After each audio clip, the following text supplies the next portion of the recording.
نحمده ونصلي على رسوله الكريم اما بعد فاعوذ بالله من الشيطان الرجيم بسم الله الرحمن الرحيم رب اشرح لي صدري ويسر لي امري واحلل عقدة من لساني يفقهوا قولي۔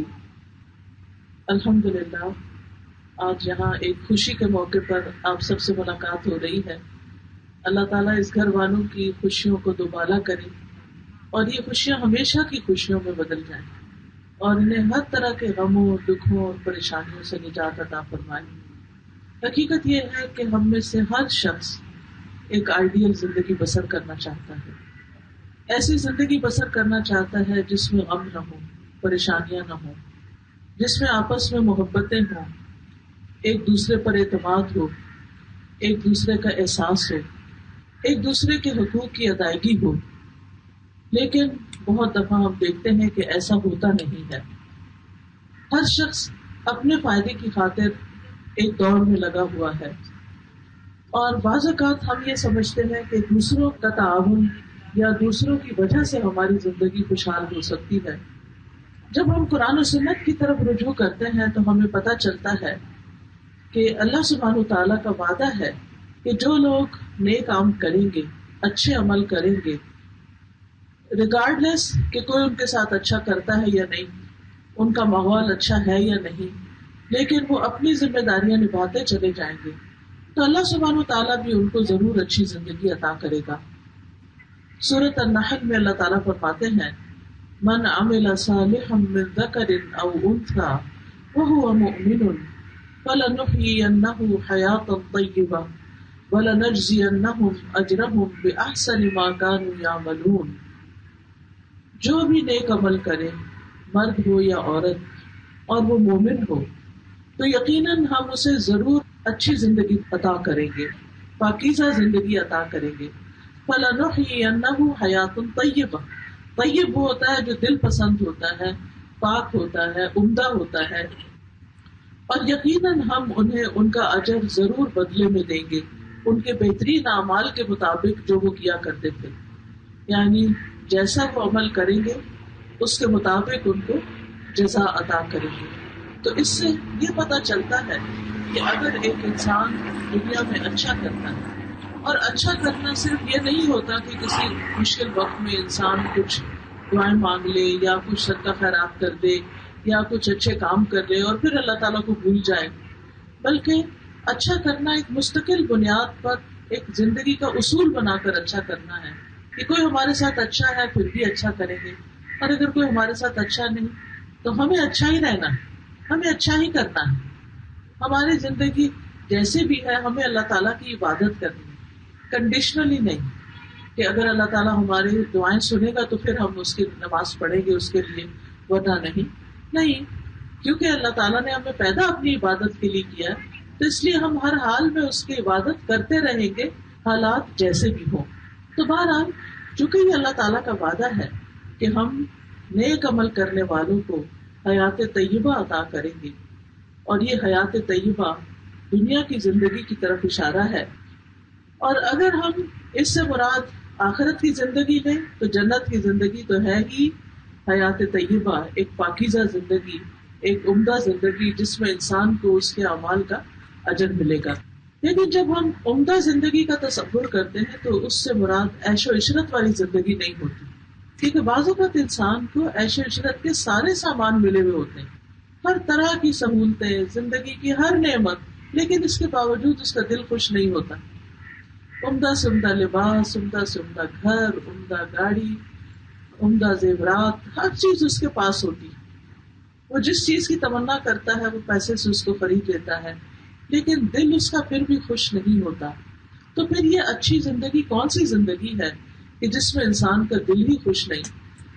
تو اس سے مراد وہ زندگی ہے کہ جس میں ایک مومن اور ایک کافر میں فرق ہوتا ہے، کیونکہ کھانا پینا، زندگی کے عیش و عشرت یہ تو ان لوگوں کو بھی میسر ہے جو اللہ کو مانتے ہی نہیں، جو اللہ تعالیٰ پر یقین ہی نہیں رکھتے، یا اللہ کو مانتے تو اس کے ساتھ شرک کرتے ہیں، یا وہ اللہ کی عبادت نہیں کرتے جیسے اللہ تعالیٰ نے بندوں سے چاہا ہے۔ تو پھر اللہ تعالیٰ کا یہ وعدہ کیسے پورا ہوتا ہے اچھا کام کرنے والوں کے ساتھ؟ اس میں یہ ہے کہ انسان کی زندگی میں سارے غم ختم ہو کر ایک غم پر فوکس کرنے لگتے ہیں، ساری فکریں ایک فکر پر آ کے رک جاتی ہیں، ساری پریشانیاں ایک پریشانی پہ آ کے رک جاتی ہیں، اور وہ یہ کہ میرا رب مجھ سے راضی ہو جائے۔ وہ ہر دم اسی بات کی کوشش کرتا ہے کہ وہ اس دنیا میں رہتے ہوئے ایسے کام کر جائے کہ جس سے اس کی آخرت خراب نہ ہو، جس سے وہ اللہ تعالیٰ کے سامنے جائے تو اللہ تعالیٰ اس سے خوش ہو جائے۔ اور آپ کو یہ معلوم ہوگا کہ یہ خوشخبری انسان کو موت کے وقت ہی ملنے لگتی۔ جو نیک روح ہوتی ہے، اچھے عمل کرنے والا انسان ہوتا ہے، اس کے پاس جب فرشتے آتے ہیں تو وہ فرشتے آ کر اس کو سلام کرتے ہیں اور اس کی جان لینے لگتے ہیں، اور ساتھ اس کو خوشخبری سناتے ہیں، سلام کرتے اور کہتے ہیں اے پاک روح جو پاکیزہ جسم میں تھی، چل اپنے رب کی طرف، ارجع الی ربک راضیۃ مرضیہ۔ خوشخبری کیا ہوتی ہے کہ تیرا رب تجھ سے راضی ہے، تمہارا رب تم سے خوش ہے۔ اس وقت جو مومن ہوتا ہے وہ یہ خوشخبری پا کر چاہتا ہے کہ بس جلدی سے اس کی روح نکل جائے اب جسم سے، وہ اب اس جسم کے اندر رہنا نہیں چاہتی، اور انسان یہ چاہتا ہے کہ فوراً اپنے رب سے ملاقات کرے، جس رب کی رضا کی خاطر اس نے ساری زندگی گزاری ہے، اب وہ اس رب کو جا کے دیکھے، اس سے ملاقات کرے۔ اور یہی وہ بات ہے کہ جس کے بارے میں حضرت عائشہ کہتی ہے کہ نبی صلی اللہ علیہ وسلم نے فرمایا جو بندہ اللہ تعالیٰ سے ملاقات کی محبت رکھتا ہے اللہ تعالیٰ بھی اس سے ملنا چاہتا ہے، اور جو اللہ تعالیٰ سے ملاقات نہیں کرنا چاہتا اللہ تعالیٰ بھی پسند نہیں کرتا۔ اور وہ لوگ ہوتے ہیں کہ جو کفر کرتے ہیں، شرک کرتے ہیں، فسق و فجور کی نافرمانیوں کی زندگی بسر کرتے ہیں، ساری زندگی اللہ سے دور رہتے ہیں، تو موت کے وقت جب فرشتہ آ کر ان کو بتاتا ہے کہ اے خبیث روح جو خبیث جسم کے اندر تھی، چلو اپنے رب کی ناراضگی کی طرف، تو وہ روح جو ہے وہ جسم کے اندر گھومنے لگتی ہے، یعنی چھپنا چاہتی ہے اور نکلنا نہیں چاہتی، لیکن بہرحال اس کو کھینچ کے نکال لیا جاتا ہے، اور جتنا زیادہ وہ فرشتے اسٹرگل کرتے ہیں، کھینچتے ہیں، اتنی تکلیف بھی زیادہ ہوتی ہے، اور پھر اس طرح وہ ناراضگی کے ساتھ اپنے رب کی طرف جاتی ہے۔ لیکن جو نیک روح ہوتی ہے جب اس کی روح پہلے آسمان کے دروازے پر ہی پہنچتی ہے تو فرشتے پوچھتے ہیں کس کی روح آئی، تو وہ بتاتے ہیں کہ یہ فلاں اور فلاں بن فلاں تھا، اس کا اچھا سا نام لے کر جس سے اس کو دنیا میں یاد کیا جاتا تھا، اور پھر وہ بھی اس کو مرحبا کہتے ہیں اور خوش آمدید کہتے ہیں، ویلکم کرتے ہیں، اس کا استقبال کرتے ہیں، اور پھر وہ روح اس آسمان کی طرف چلی جاتی ہے جہاں وہ رب تک جا پہنچتی ہے، تو اس کا رب اس سے راضی ہوتا ہے، اور وہ رب کی رضا کے ساتھ پھر علیین میں اس کا ٹھکانہ ہوتا ہے۔ لیکن یہ خوش قسمتی کس کے ہاتھ آتی ہے؟ یہ اس کے ہاتھ کہ جس کو اللہ تعالیٰ سے محبت ہوتی ہے، وہ اللہ تعالیٰ سے ملاقات کا شوق رکھتا ہے، جس کو اللہ تعالیٰ کا قرب چاہیے ہوتا ہے، جس کی سوچ سب سے بلند ہو جاتی ہے، وہ مقابلے بازیوں پہ نہیں رہتا، وہ ٹٹ فار ٹیٹ کی اس پہ نہیں رہتا، وہ ہر حال میں اچھا ہی کرنا چاہتا ہے، اور پھر اس کا دل، اس کے ارادے، اس کی سوچ، اس کی سب چیزیں اپنے رب کی گرد گھومتی رہتی ہیں۔ میں نماز پڑھی، پتہ نہیں رب کو پسند آئی ہے کہ نہیں، میں نے صدقہ خیرات دیا، کہیں دکھاوا تو نہیں ہو گیا، میں اپنے ہسبینڈ کے حقوق ادا کر رہی ہوں، کہیں ایسا تو نہیں کہ کوئی ایسی چیز بیچ میں آ جائے جو اللہ تعالیٰ کو ناراض کرنے والی ہو۔ رشتے دار مجھے نہیں پوچھتے، لیکن میں ان کو اس لیے پوچھتی ہوں کہ اس سے میرا رب خوش ہوتا ہے۔ میرے دوست میرے ساتھ زیادتی کر جاتے ہیں، لیکن میں زیادتی نہیں کروں گی کیونکہ میرا رب اس کو پسند نہیں کرتا۔ تو ایسا انسان زندگی میں ساری زندگی ہر کام میں وہ اپنے رب کی رضا کا متلاشی رہتا ہے، اور یہی چیز اس کو سکون عطا کرتی ہے۔ یاد رکھیے یہ پرسکون زندگی ہی دراصل حیات طیبہ ہے۔ امام ابن قیم کہتے ہیں پاکیزہ زندگی کی تفسیر قناعت میں یعنی راضی رہنے میں اور اچھے رزق وغیرہ سے بھی کی گئی ہے، لیکن اصل بات یہ ہے کہ اس سے مراد دل کی زندگی ہے، دل کی نعمتیں ہیں، دل کی رونق ہے، دل میں اللہ کی محبت کی ٹھنڈک ہے، ایمان کی حلاوت ہے، اللہ تعالیٰ کی معرفت ہے، اللہ تعالیٰ کی پہچان ہے، اللہ پہ توکل ہے، سخت سے سخت مشکل سے مشکل حالات میں بھی ایک ٹھہراؤ ہے، اندر سکون ہے کہ میرا اس بات کا یقین ہے کہ میرا رب میرے ساتھ برا نہیں کرے گا، میرا رب میرے ساتھ ہر حال میں اچھا کرے گا۔ ہر چیز کا ایک ظاہری پہلو ہوتا ہے اور ایک چھپا ہوا پہلو ہوتا ہے۔ ہم عموماً جو فیصلے کرتے ہیں یا جو ہماری سوچ ہوتی ہے وہ ظاہری پہلو کو دیکھ کے ہوتی ہے، اور اگر ظاہر میں کوئی چیز اچھی لگ رہی ہے تو ہم اس سے اٹریکٹ ہو جاتے ہیں، اس کا دوسرا رخ نہیں دیکھتے.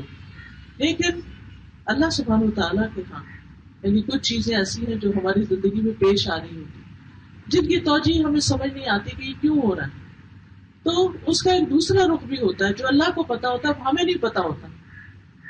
تو بعض علماء کہتے ہیں کہ اگر بندے کو یہ پتا چل جائے کہ اللہ تعالیٰ نے کسی انسان پر کوئی آزمائش کیوں بھیجی اور اس کا دوسرا رخ کہ اس کے پیچھے اس کے لیے کیا نعمت اور راحتیں چھپی ہوئی، اور اس آزمائش کے ذریعے اللہ تعالیٰ اس کو کیسے بلند درجے دینا چاہتا ہے، اور اس آزمائش کے ذریعے اس کو کیسی کیسی نعمتیں ملنے والی ہیں، تو پھر انسان اس تقدیر پر خوش ہو جائے، راضی ہو جائے اور اللہ کی محبت میں اور اضافہ ہو جائے گی. وہ تکلیف بھی اس کی اللہ کی محبت میں اضافے کا ذریعہ بن جائے. لیکن چونکہ ہمیں اس کا پتہ نہیں ہوتا، ہم ظاہری چیزوں کو دیکھتے ہیں اور ہم سمجھتے ہیں کہ شاید ہمارے ساتھ یہ بہت انفیئر ہوا ہے اور یہ ٹھیک نہیں ہوا. لیکن جب انسان کو اللہ تعالیٰ کے اوپر ایک اعتماد ہو جاتا ہے نا، ٹرسٹ ہو جاتا ہے کہ میرا رب میرے ساتھ برا نہیں کرنے والا، اس کے ہر فیصلے میں خیر ہے، اس میں بھی بہتری ہے، اس میں بھی بہتری ہے. ہر وہ چیز جو ہمیں پسند آئے اس کو بھی رب کی رضا سمجھ کے لے، اور جو چیز ہمیں پسند نہ آئے اس میں بھی رب کی رضا سمجھے. تو اس حال میں انسان کا جب دل راضی ہو جاتا ہے تو بعض لوگ کہتے ہیں کہ میرے دل پر، کسی نے کہا کہ میرے دل پر کچھ اوقات ایسے بھی آتے ہیں کہ میرا دل خوشی سے جھوم اٹھتا ہے. اور یہ خوشی کس بات کی ہوتی ہے؟ رب کی رضا پر راضی رہنے کی، اور دل کے اندر ایک بنا ہونے کی، دل کے اندر ایک سکون ہونے کی.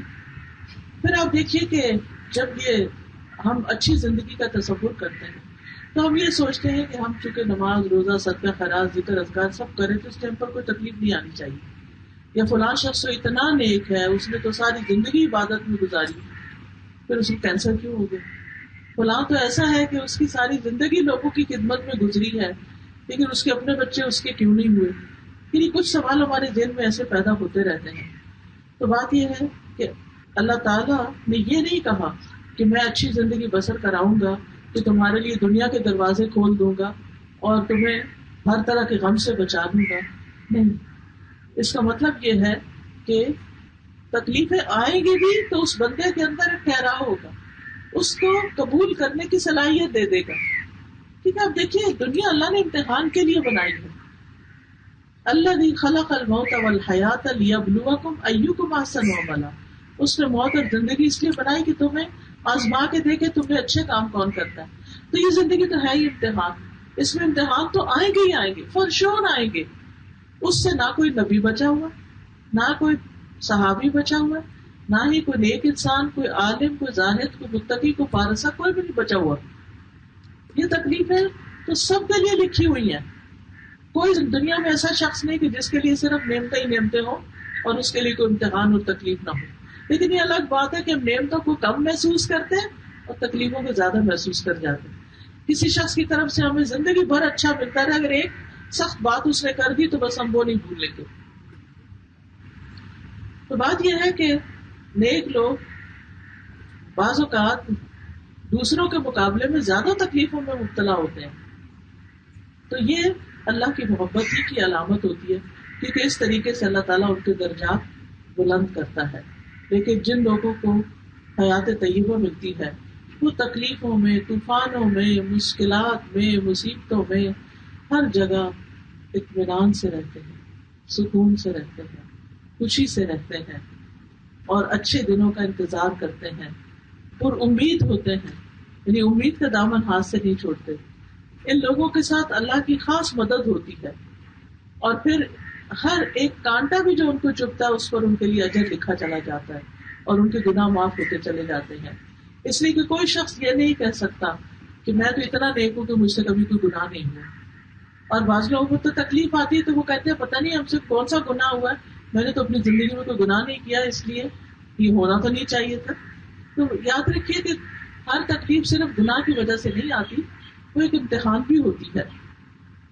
پھر اسی طرح یہ ہے کہ انسان جب اللہ تعالیٰ کی معرفت حاصل کرتا ہے، اللہ کے فیصلوں کو سمجھنے لگتا ہے، اس دنیا کا مقصد سمجھ جاتا ہے، آخرت کا مقصد سمجھ جاتا ہے، اپنی زندگی کا مقصد سمجھ جاتا ہے، تو پھر اس کے اندر ایک ایسا قرار آتا ہے جس کے بارے میں ابن قیم کہتے ہیں میرا دشمن میرا کیا کر لے گا، میری جنت میرا باغ میرے سینے میں ہے، میں جہاں بھی جاؤں میرے ساتھ ہے، وہ مجھ سے جدا نہیں ہوتا، میرا جیل میں بند ہو جانا میرا اللہ کے ساتھ تنہا ہونا ہے، یعنی مجھے خلوت کی گھڑیاں نصیب ہو جائیں گی، میں اللہ سے اور مناجات کروں گا، میرا قتل ہونا میری شہادت ہوگا، مجھے ملک سے نکال دیں گے وہ میری سیاحت ہوگی، یعنی برے سے برا بھی کوئی میرے ساتھ کر لے گا تو اس سے بھی مجھے کوئی فرق نہیں پڑتا، کیونکہ اس میں میرے لیے خیر ہی خیر ہے۔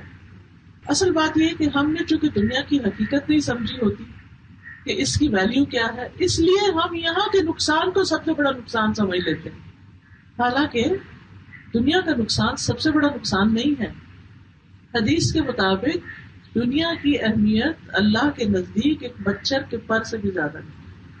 اب آپ خود سوچیں، حدیث میں آتا ہے اگر اللہ کے ہاں دنیا کی قدر و قیمت ایک مچھر کے پر کے برابر بھی ہوتی تو اس میں سے کسی کافر کو پانی کا گھونٹ بھی نہ ملتا، لیکن اللہ تعالیٰ یہ دنیا کھول کے دیے چلے جا رہا ہے کیونکہ اللہ کے نزدیک اس کی ویلیو نہیں۔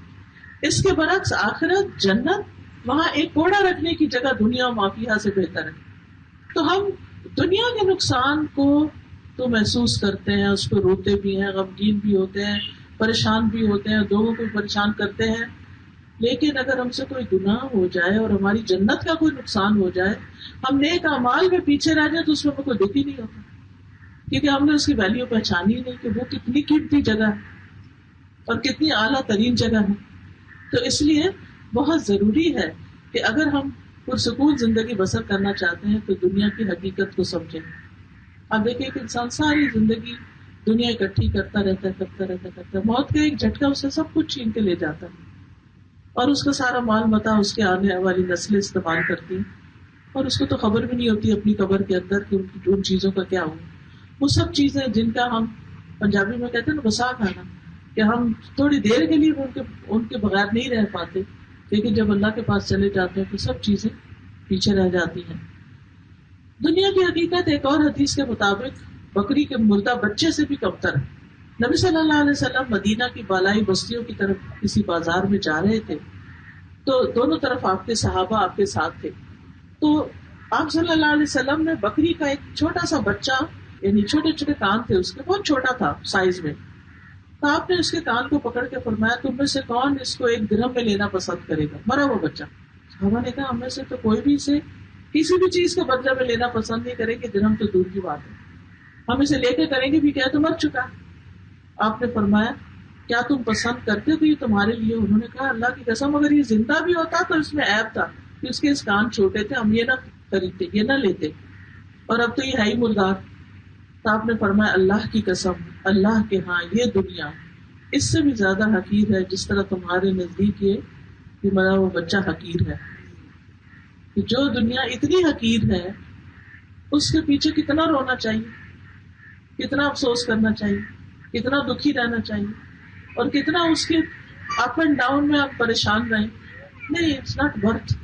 ہماری اصل پریشانی یہ ہونی چاہیے ہمارا آگے کا کیا بنے گا، ہماری آخرت کا کیا بنے گا، موت کے وقت کون سے فرشتے دیکھیں گے، قبر میں ہمارے ساتھ کیا معاملہ کیا جائے گا، آخرت میں ہمارا حساب کتاب کیسے ہوگا، اور جنت دوزخ اس کو دیکھیں گے تو کیا ہوگا، پل صراط سے کیسے گزریں گے، پل صراط کے بعد جو جنت اور دوزخ کے بیچ میں پل ہے اس پر ہمارے حساب کتاب ہوں گے تو اس کا کیا بنے گا۔ تو مومن جو ہے ان چیزوں کے بارے میں سوچتا رہتا ہے۔ رسول اللہ صلی اللہ علیہ وسلم نے یہ بھی فرمایا بے شک جو دنیا باقی رہ گئی ہے وہ آزمائش اور فتنہ ہے۔ اسی لیے آپ دیکھیں کہ اگر گھر کی زندگی میں تھوڑا اطمینان بھی ہو جائے، رزق وافر ہو جائے، اپنا گھر ہو، اپنا سب کچھ ہو، خادم سب ہو، ہر عیش و عشرت میسر ہے، تو دنیا کے حالات ہی چین نہیں لینے دیتے۔ صبح اٹھتے ہیں آپ خبر کھولتے ہیں کہتے ہیں ہم جنگ کے لیے تیار ہیں، تو آپ کے دل کے اوپر ایک وہ گزر جاتی ہے کہ یا اللہ خیر ہو، کیونکہ اب جنگیں جو ہیں وہ ان جنگوں پچھلی جنگوں کی طرح نہیں، اب تو ایٹمی جنگیں جو ہیں ان کے لیے لوگ تیاریاں کیے بیٹھے ہیں۔ تو آپ سوچیں کہ انسان کی ساری نعمتوں اور ساری سوچوں کے اوپر پانی پھر جاتا ہے کہ پھر کیا بنے گا، اور یہ ساری نعمتیں جو ہم نے اتنی محنتوں سے اکٹھی کی اس کا کیا ہوگا۔ لیکن جو شخص اپنی آخرت کے لیے جیتا ہے اور وہاں کے لیے سب کچھ کرتا ہے، اپنے رب کو راضی کرنے کی فکر کرتا ہے، وہ کہتا ہے کوئی بات نہیں، میرے لیے اس سے آگے انشاءاللہ ہوگا۔ میں تو دنیا میں ایک اجنبی کی طرح زندگی بسر کر رہا ہوں. اسی طرح رسول اللہ صلی اللہ علیہ وسلم نے دنیا کو ایک قید خانہ قرار دیا.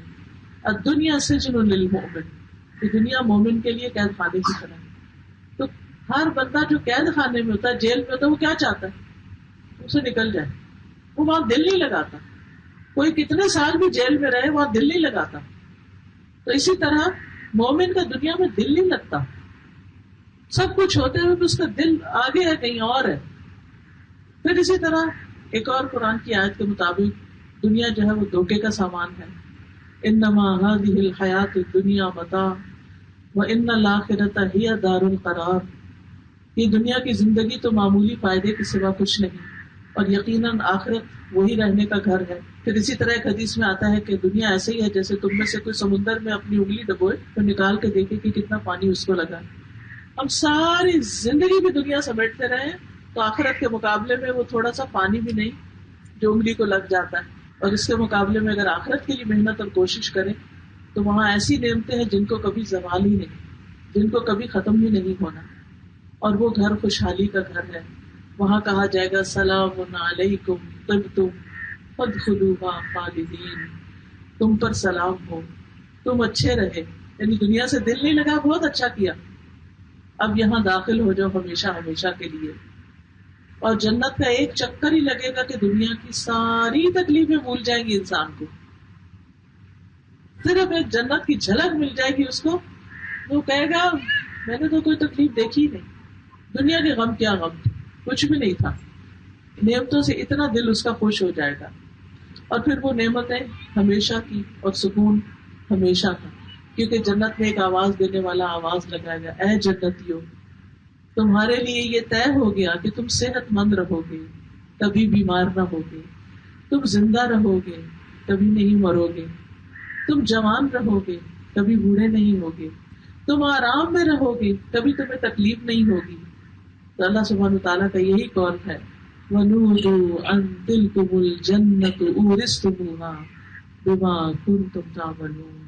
انہیں آواز دی جائے گی کہ یہ ہے جنت جس کے تم وارث بنائے گئے بوجہ اس کے جو تم عمل کرتے تھے، تمہارے اعمال کے نتیجے میں تمہیں یہ سب کچھ ملا. تو بہرحال اس دنیا میں رہتے ہوئے آئیڈیل زندگی وہی ہے جو ضرورت کی ہو اور پھر آخرت کی یاد میں ہو. دنیا کے غم کم ہو اور آخرت کے غم زیادہ ہو. لیکن افسوس یہ کہ ہماری دنیا کے غم زیادہ ہیں اور آخرت کے کم ہیں. ہمیں اس کو شفٹ کرنا ہے، اس کو تبدیل کرنا ہے، اپنی ہیبٹس کو بدلنا ہے، اپنی پرائرٹیز کو سیٹ کرنا ہے کہ زیادہ ویلیوبل چیز کیا ہے.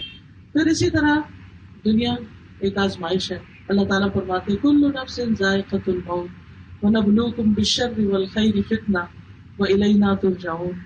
ہر جاندار کو موت کا مزہ چکھنا ہے اور ہم تمہیں اچھے اور برے حالات دونوں سے آزماتے ہیں.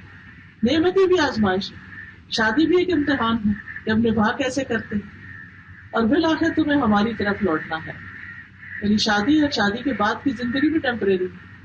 آپ میں سے وہ لوگ جن کی شادیاں کو 30-40 سال پہلے ہوئی، اسی طرح خوشیوں کے ساتھ آغاز ہوا، پھر بچے پیدا ہوئے، پھر بچے چھوٹے تھے، ان کو پالا پڑھایا لکھایا، پھر بڑے ہوئے، پھر ان کی شادی کر دی، گزر گیا وہ سارا زمانہ، پلک جھپکتے گزر گیا، پتا بھی نہیں چلا. اسی طرح وہ لوگ جو آج شادی ہو رہی ہے، پھر کل بچے ہوں گے، اور پھر اسی طرح ان کے بھی جوان ہوں گے، اور یہ سلسلہ چلتا رہے گا. تو اس زندگی میں انسان کے اوپر اچھے حالات بھی آتے ہیں، نعمتیں بھی آتی ہیں اور تکلیفیں بھی آتی ہیں. جب کبھی کوئی تکلیف آئے، آپ سوچ رہے ہو کہ درس شادی کا اور میں تکلیفوں کی بات کر رہی ہوں، کیونکہ حقیقت یہ ہے کہ بہت سی شادیوں نے تکلیف میں مبتلا کر دیا ہے. کہ شادی ہوتی ہے، ساری تیاریاں ہوتی ہیں، کھانے کپڑے زیورات ہر چیز سے لے کر، لیکن زندگی کیسے آپس میں گزارتی ہیں اس کے بارے میں کوئی نہیں بتاتا. انسان ایک افسانوی دنیا کا امیجنیشن لے کے اس دنیا میں قدم رکھتا ہے کہ اس میں صرف خوشیاں ہی خوشیاں ہوں گی اور محبتیں ہی ہوں گی اور امن ہی امن ہوگا. حالانکہ انسان کے اوپر ہر طرح کے حالات آتے ہیں. تو ان حالات میں خوش رہنا یہ اصل کمال کی بات ہے.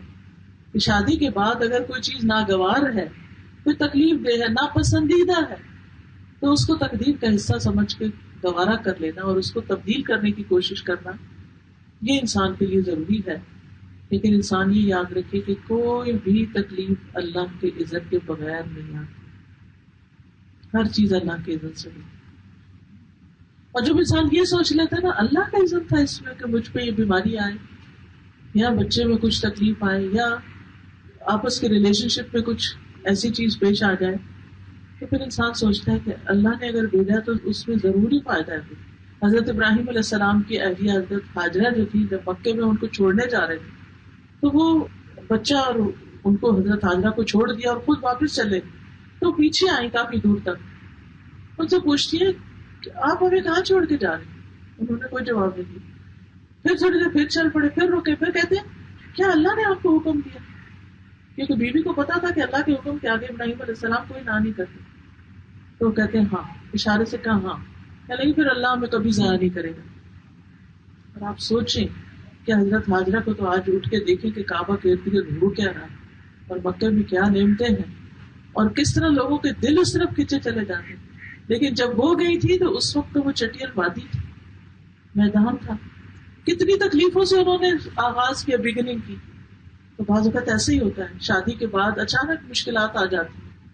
وہ کوئی بھی مشکل ہو سکتی ہے, شوہر کی طرف سے ہو سکتی ہے, گھر والوں کی طرف سے ہو سکتی ہے, کوئی جاب کی طرف سے ہو سکتی ہے, بیماری کی شکل میں ہو سکتی ہے.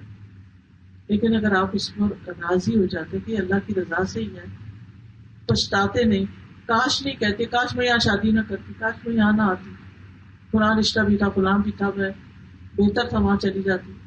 لیکن یہ اللہ کے اذن سے ہی آپ یہاں آئے اور اللہ ہی کے اذن سے تکلیف آئی, اور اللہ کی محبت کی نشانی ہے کہ وہ اپنے بندے کو آزماتا ہے. اور اللہ تعالیٰ نہیں معلوم کہ اس امتحان سے آپ کے کتنے درجے بلند کر دے اور آپ کے لیے بعد والی نسلوں میں خیر کثیر جاری کر دے. رسول اللہ صلی اللہ علیہ وسلم نے فرمایا, بے شک بندے کے لیے جب اللہ کے ہاں کوئی بڑا مقام مرتبہ ہوتا ہے اور وہ اپنے عمل کی وجہ سے اس تک نہیں پہنچ سکتا, تو اللہ تعالیٰ اسے اس کے اپنے جسم یا مال یا اولاد کی آزمائش میں ڈال دیتا ہے اور اس پر وہ صبر کرتا ہے اور وہ بلند درجوں میں چلا جاتا ہے. پھر اسی طرح جتنی بڑی مصیبت اتنا ہی بڑا اجر ہوتا ہے. مصیبتیں بندے کو پاک کرنے کا باعث بنتی ہیں, رنج و غم گناہوں کو دور کرتے ہیں. تکلیف کی صورتوں میں گناہوں کا بدلہ دنیا میں ہی مل جاتا ہے. تو پھر اس تکلیف میں انسان کرے کیا ہاتھ پاؤں مارے؟ سب سے پہلا کرنے کا کام فوراً اللہ کو پکارے, چھوٹی تکلیف ہو بڑی تکلیف ہو, اللہ یا اللہ تو مدد کر, حسبی اللہ حسبی اللہ, اللہ اکبر, استغفر اللہ, انا للہ. یعنی کوئی بھی کلمہ آپ کے منہ پہ آئے لیکن اللہ کا نام آئے. پہلی چیز, کوئی تکلیف کی خبر سنے, کچھ بھی ہو, اللہ کی طرف رجوع کریں, کیونکہ ان اللہ علی کل شیء قدیر, اللہ ہر چیز پہ قدرت رکھتا ہے. وہ تکلیف لائے گا وہ ہٹا بھی سکتا ہے, ہر چیز اس کے اختیار میں.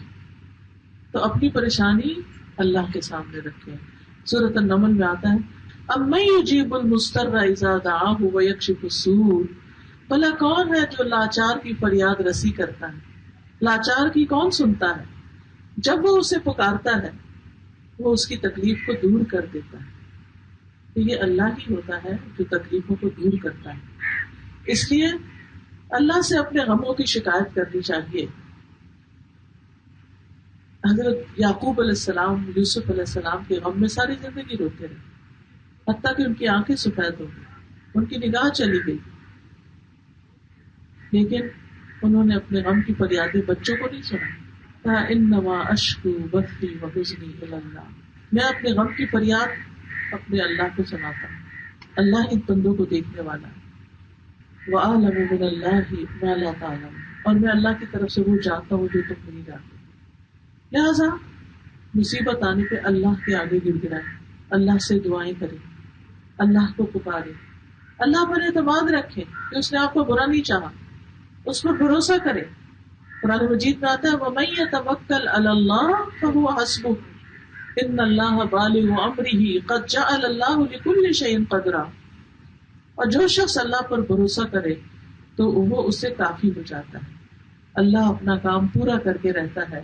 بلا شبہ اللہ نے ہر چیز کا اندازہ مقرر کر رکھا ہے کہ ہر تکلیف کے آنے اور جانے کا ایک وقت مقرر ہے.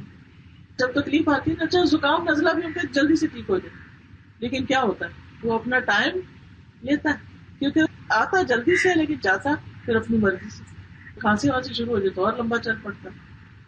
تو اسی طرح باقی یہ تو چھوٹی سی مثال ہے، باقی چیزیں بھی ایسے ہی ہوتی ہیں. پھر اسی طرح یہ کہ اللہ کی عبادت کی طرف جو کمی کوتاہی ہو رہی ہے اس کو پورا کرے کہ کہیں اللہ تعالیٰ ناراض تو نہیں. اور اس میں سب سے پہلے یہ کہ نمازوں کی حفاظت، کیونکہ جو لوگ نمازوں کی حفاظت کریں گے ان پر کوئی خوف اور غم نہیں ہوگا. نماز اللہ کی مدد حاصل کرنے کا بہترین ذریعہ ہے. قرآن پاک میں اللہ تعالیٰ فرماتے ہیں یا ایھا الذین آمنوا استعینوا بالصبر والصلاۃ ان اللہ مع الصابرین.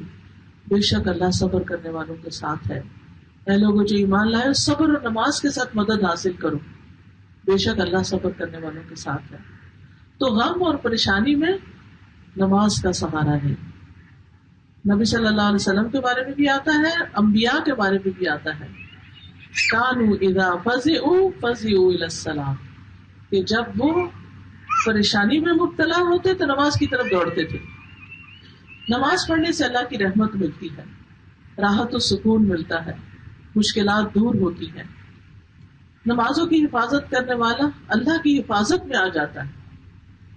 نبی صلی اللہ علیہ وسلم نے فرمایا جان بوجھ کے نماز نہیں چھوڑا کرو، اس لیے کہ جو شخص جان بوجھ کر نماز کو چھوڑتا ہے اس سے اللہ کی ذمہ داری ختم ہو جاتی ہے، یعنی اللہ کی حفاظت سے باہر نکل جاتا ہے. خصوصاً فجر کی نماز کی حفاظت کرنے والا اللہ کی حفاظت میں ہوتا ہے.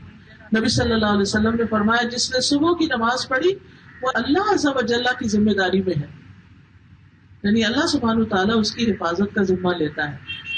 پھر اسی طرح کثرت سے نفل پڑھنے والے کو اللہ کی مدد ملتی ہے. دن کا آغاز اللہ کے ذکر سے کرنا چاہیے، اذکار کرنے چاہیے. نماز پڑھنے والا دن بھر حشاش بشاش وقت گزارتا ہے. اور جو شخص فرض نماز کے علاوہ چاشت کی نماز بھی پڑھتا ہے تو اللہ تعالیٰ اس کے سارے کاموں کے لیے کافی ہو جاتے ہیں. حدیث میں آتا ہے کہ اللہ تعالیٰ فرماتے ہیں اے ابن آدم تو دن کے پہلے حصے میں میری رضا کے لیے 4 رکعتیں پڑھ لیا کر، میں دن کے آخری حصے تک تیری کفایت کروں گا، تیری ساری ضرورتیں پوری کر دوں گا. آسان سا نسخہ، 4 رکعتیں پڑھنے میں 8 منٹ لگ جائیں گے، 10 منٹ لگ جائیں گے، لیکن اس وقت کیونکہ اس کے بعد انسان زیادہ سے زیادہ اللہ سبحانہ وتعالیٰ کی رحمت کے سائے میں رہتا ہے. تیسری چیز جو ہے وہ ذکر کی کثرت. جب کوئی پریشانی آئے زیادہ سے زیادہ اللہ کو یاد کریں. الا بذکر اللہ تطمئن القلوب، سنو اللہ کے ذکر سے دلوں کو اطمینان ملتا ہے، ذکر سے رحمت اور سکینت نازل ہوتی ہے، تسبیح اور تحمید سے دل کی تنگی دور ہوتی ہے. اگر آپ کے اندر کوئی خوف ہے، کوئی گھبراہٹ ہے، کوئی فکر ہے، کوئی پریشانی ہے تو آپ سبحان اللہ و بحمدہ سبحان اللہ العظیم پڑھنا شروع کر دیں. پھر کثرت سے نبی صلی اللہ علیہ وسلم پر درود شریف پڑھیں، کیونکہ درود شریف پڑھنے سے سارے غم اور فکریں دور ہو جاتی ہیں. پھر اسی طرح ابن قیم کہتے ہیں ذکر شیطان کو بھگا دیتا ہے جو وسوسے ڈالتا ہے اور مایوسیاں ڈالتا ہے اور پریشان کرتا ہے. رحمان کو راضی کرتا ہے، دل سے غم اور پریشانی دور کرتا ہے. یہ دل کے لیے فرحت اور خوشی کو کھینچ لاتا ہے، جسم اور دل کو طاقت بخشتا ہے. یہ دل اور چہرے کو منور کر دیتا ہے. ذکر رزق کو کھینچ لاتا ہے. یہ ذکر کرنے والے کو حلاوت اور تازگی کا لباس پہناتا ہے، یعنی اس کے اندر ایک مٹھاس آ جاتی، کڑواہٹ نہیں رہتی، وہ ہر ایک سے لڑتا جھگڑتا نہیں رہتا، اس کے اندر ایک سکون آ جاتا ہے. چوتھی چیز ہے استغفار. جب تکلیف آئے استغفار کریں. اللہ کا وعدہ ہے فَقُلْتُ اسْتَغْفِرُوا رَبَّكُمْ إِنَّهُ كَانَ غَفَّارًا، تو میں نے کہا اپنے رب سے معافی مانگ لو، وہ ہمیشہ سے بہت معاف کرنے والا ہے. وہ تم پر برستی ہوئی بارش بھیجے گا اور وہ مالوں اور بیٹوں کے ساتھ تمہاری مدد کرے گا اور تمہیں باغات عطا کرے گا، تمہارے لیے نہریں جاری کر دے گا. تو آپ دیکھیے استغفار کا فائدہ کیا بتایا گیا کہ تمہیں مال اور بیٹوں سے نوازے گا. پھر اسی طرح استغفار سے اللہ کا عذاب نہیں آتا اور مصیبتیں نہیں آتی. پانچویں چیز قرآن سے تعلق مضبوط کرنا. قرآن ایمان والوں کے لیے شفا اور رحمت ہے، بیماریوں سے نجات دیتی ہے. کتنے ہی لوگوں نے اپنا ایکسپیرینس بیان کیا. ایک ابھی پچھلے دنوں ایک خاتون ملی، وہ کہنے لگی کہ میں نشہ کرتی تھی اور میرے ہسبینڈ بھی کرتے ہیں، میرے گاؤں کے بہت سارے لوگ جو ہیں وہ مرد جو حضرات ہیں وہ نشے میں مبتلا ہیں. کہتی کہ میں نے جو ہی قرآن کلاس جوائن کی، قرآن پڑھنا شروع کیا اللہ نے قرآن سے مجھے شفا دی, مجھے نشے کی ضرورت ہی نہیں رہی. حالانکہ لوگوں کو ریہیبلیٹیشن کے لیے بھیجا جاتا ہے ایک ایک دو دو تین تین دفعہ, لیکن نشے کی عادت نہیں جاتی. تو کس طرح قرآن نے زندگی بدل کے رکھ دی, کیونکہ قرآن خود بتاتا ہے وَنُنَزِّلُ مِنَ الْقُرْآنِ مَا هُوَ شِفَاءٌ وَرَحْمَةٌ لِّلْمُؤْمِنِينَ وَلَا يَزِيدُ الظَّالِمِينَ إِلَّا خَسَارًا. اور ہم قرآن میں جو کچھ نازل کرتے ہیں وہ مومنوں کے لیے شفا اور رحمت ہے, مگر ظالموں کے خسارے میں ہی اضافہ کرتا ہے. یعنی ظالم لوگ قرآن سے فائدہ نہیں اٹھاتے, ورنہ قرآن تو رحمت دلانے والی بابرکت کتاب ہے, اللہ سے تعلق کا ایک بہترین ذریعہ ہے. نبی صلی اللہ علیہ وسلم نے فرمایا کوئی ایسی چیز نہیں جو اس سے زیادہ بہتر ہو جس کے ذریعے تم اللہ کی طرف رجوع کر سکو, سوائے اس کے جو اس کی طرف سے نازل ہوئی, یعنی قرآن. کبھی دل گھبرائے, پریشانی ہو, کوئی ایسی پریشان کن خبر سنیں, قرآن پڑھنا شروع کر دیں. آپ دیکھیں گے کہ آہستہ آہستہ آہستہ وہ بوجھ جیسے برف پگھل جاتی ہے نا, ایسے ہی سارا غم پگھل کے ختم ہو جاتا ہے, بہہ جاتا ہے, اور انسان حشاش بشاش ہو جاتا ہے. قرآن گھروں میں برکت کا ذریعہ ہے. آپ کے گھروں میں قرآن کلاسز ہو, آپ اپنے گھر میں خود پڑھنے والے ہوں, بچوں کو پڑھائیں, بڑوں کو تلاوت کے لیے کہیں. پھر قرآن پڑھنے سے شیاطین سے حفاظت ہوتی ہے. یہ جو گھر گھر کا مسئلہ بنا ہوا, جادو ہو گیا, جن ہو گیا, فلاں ہو گیا, تو ایسی چیزیں قرآن پڑھنے پڑھانے والوں سے پھر دور رہتی ہیں. قرآن کی تلاوت نور حاصل کرنے کا ذریعہ ہے, اور سورۃ البقرہ کی تلاوت جو ہے وہ جادوگروں سے نجات کا ذریعہ ہے. جس کسی پر کوئی ایسے اثرات ہوں تو وہ کیا کرے, ہر روز سورۃ البقرہ پڑھے. ہر روز نہیں پڑھ سکتے, 2 دن میں ختم کرے, 2 دن میں نہیں کر سکتے, 3 دن میں ختم, ہفتے میں 1 دن ختم کر لے, مہینے میں 1 دن ختم کر لے, لیکن سورۃ البقرہ پڑھتا رہے. پڑھ کے پانی میں دم کر کے اگر چاروں طرف چھڑکاؤ کر لے تو اس سے اور بھی زیادہ فائدہ ہوتا ہے. شیطان اس گھر سے بھاگ جاتا ہے جس میں سورۃ البقرہ پڑھی جاتی ہے. چھٹی چیز جو ہے وہ تزکیہ نفس ہے, کہ انسان جب کوئی تکلیف آئے تو اپنے گناہوں پر غور کرے کہ اس میں میرا قصور کہاں ہے, میری غلطی کیا ہے. تو انسان کو اللہ تعالیٰ دکھا بھی دیں گے اگر واقعی سنسیئرلی انسان اپنی غلطی جاننا چاہتا ہے, اور اس طرح انسان اپنی اس غلطی پہ توبہ کر لے, معافی مانگ لے. پھر یہ ہے کہ انسان ایمان اور تقویٰ کا دامن تھام لے. جو ہو چکا ہے, جا چکا ہے, اس پر غم نہ کرے, اللہ کی رضا پہ راضی رہے, زبان سے کوئی برا لفظ نہ نکالے, اللہ سے شکوہ نہ کرے کہ اللہ میں راضی, چاہے دل میں غم ہے, تکلیف ہے, پریشانی ہے, لیکن کہ یا اللہ میں راضی, یا اللہ میں راضی. شادی کے بعد کی زندگی میں بھی کبھی شوہر ڈانٹ دیتا ہے, کبھی کچھ مرد حضرات بڑے غصے کے ہوتے ہیں, کچھ بڑے لاپرواہ سے ہوتے ہیں, تو عورت بیچاری جلدی اڑتی رہتی. تو ایسی صورت میں کیا کرنا چاہیے, اللہ تعالیٰ کی طرف رجوع کر کے قرآن کی تلاوت اور اپنی زبان کو برے الفاظ سے بچا کے رکھنا چاہیے. لڑائی جھگڑوں سے پرہیز کرنا چاہیے, جزا فضا سے پرہیز کرنا چاہیے, ہر حال میں اللہ کا شکر گزار بننا چاہیے, صابرین میں شامل ہونا چاہیے, حالات سے مایوس نہیں ہونا چاہیے. اور 7ویں چیز, آخری چیز, آخرت کی فکر لگا دینی چاہیے. رسول اللہ صلی اللہ علیہ وسلم نے فرمایا, جس شخص کا مقصد اور پریشانی غم و ہم دنیا ہو, وہ دنیا کا ہی ہو کے رہ جائے, وہ اسی کی نیت کرے تو اللہ تعالیٰ اس کی آنکھوں کے سامنے اس کا فخر و فاقہ کر دیتے, اور اس پر اس کے معاملات بکھیر دیتے, اور اس کو اس سے اتنا ہی ملتا ہے جو اس کے لیے لکھ دیا گیا. اور جس شخص کا مقصد اور حرص آخرت ہو, اور وہی اس کا ہدف بن جائے, اور وہ اسی کی نیت کرتا ہو, تو اللہ عز و جل اس کے دل میں غنا ڈال دیتے ہیں, اور اس کے معاملات کو یکجا کر دیتے ہیں. اس کو اپنی حاجتوں کے پیچھے بھاگنا نہیں پڑتا, اور دنیا اس کے پاس ذلیل ہو کر آتی ہے. تو اس حدیث سے کیا پتہ چلتا ہے کہ جو آخرت کی فکر کرتا ہے, اللہ تعالیٰ اس کے معاملات ایک جگہ کر دیتے ہیں, اور اس کو اپنی ضرورتوں کے لیے ادھر ادھر ادھر بھاگنا نہیں پڑتا, اس کے کام آسان ہو جاتے ہیں. نبی صلی اللہ علیہ وسلم نے فرمایا, جو اپنے غموں کو ایک ہی غم بنا لے, یعنی آخرت کا غم, تو اللہ اس کی دنیا کے غموں سے اس کو کفایت کر دے گا. اور جس کو پریشانیاں ادھر ادھر بھٹکا کے لے جائیں, تو یہ مسئلہ بھی ہے, وہ مسئلہ بھی ہے, ادھر بھی ادھر بھی, اللہ اس کی پرواہ نہیں کرے گا کہ وہ دنیا کی کس وادی میں ہلاک ہوتا ہے, یعنی دنیا کے پیچھے بھاگتے بھاگتے ختم ہو جاتا ہے. تو اس لیے دنیا میں رہتے ہوئے دنیا کی ضروریات تو ہمیں پوری کرنی ہے, لیکن فکر آخرت کو بنانا ہے. تو اللہ تعالیٰ ہمیں اس کی توفیق عطا فرمائے. اور پھر کچھ دعائیں بھی ہیں جن کو پڑھنا چاہیے, جیسے مشکل وقت میں آسانیوں کی دعائیں, اس کے کارڈ پہ ساری دعائیں ایسے لکھی ہوئی ہیں. پھر حالات کی آسانی اور بوجھوں میں آسانی کی دعا سورۃ البقرہ کی آخری 2 آیات ہیں. پھر رنج و غم کی دعا اللہ اللہ ربی لا اشرک بہ شیئا. پھر اسی طرح یونس علیہ السلام کی دعا ہے لا الہ الا انت سبحانک انی کنت من الظالمین. پھر ہم و غم سے نجات کی دعائیں ہیں. پھر سختی اور مشقت سے بچنے کی دعائیں ہیں. پھر دنیا کی تنگی سے پناہ مانگنے کی دعائیں ہیں. اور پھر دنیا کو اللہ ہمارا سب سے بڑا ہم و غم نہ بنائے اس کی دعائیں ہیں. تو اللہ تعالیٰ سے دعا ہے کہ اللہ تعالیٰ ہمیں عمل کی توفیق عطا فرمائے.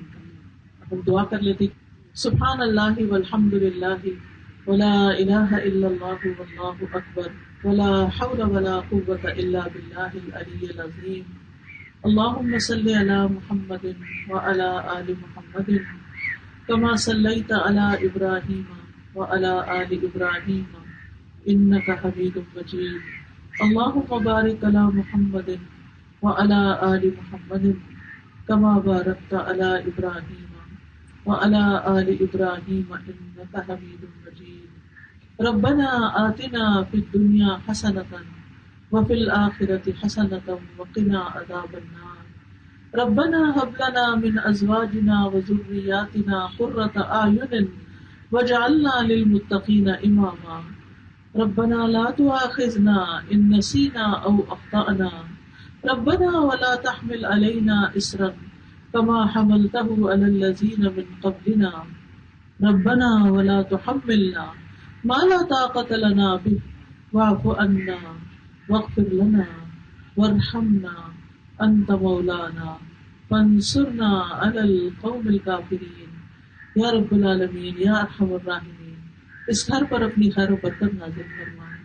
یا اللہ جو لوگ آئے ہیں ان پر بھی اپنی رحمت نازل فرما. یا اللہ جن بچوں کی شادی ہو رہی ہے ان کو زندگی صحت ایمان اور عافیت عطا فرما. ان کو خوشیوں بھری زندگی نصیب فرما اور ان کو ہر تکلیف اور غم اور دکھ سے محفوظ رکھنا. ہر حاسد کے حسد اور شریر کے شر سے محفوظ رکھنا. یا اللہ ہم سب کو بیماریوں سے نجات عطا فرما. اللہ ہم سب کے بچوں کو ہدایت عطا فرما. اللہ حلال رزق عطا فرما حرام سے بچا. یا رب العالمین تو ہمیں مرتے دم تک اپنا بندہ بنا کے رکھنا. یا اللہ موت کے وقت فرشتہ سلام لے کر آئے اور تو ہم سے راضی ہو جائے, تیری طرف سے خوشخبریاں آئیں.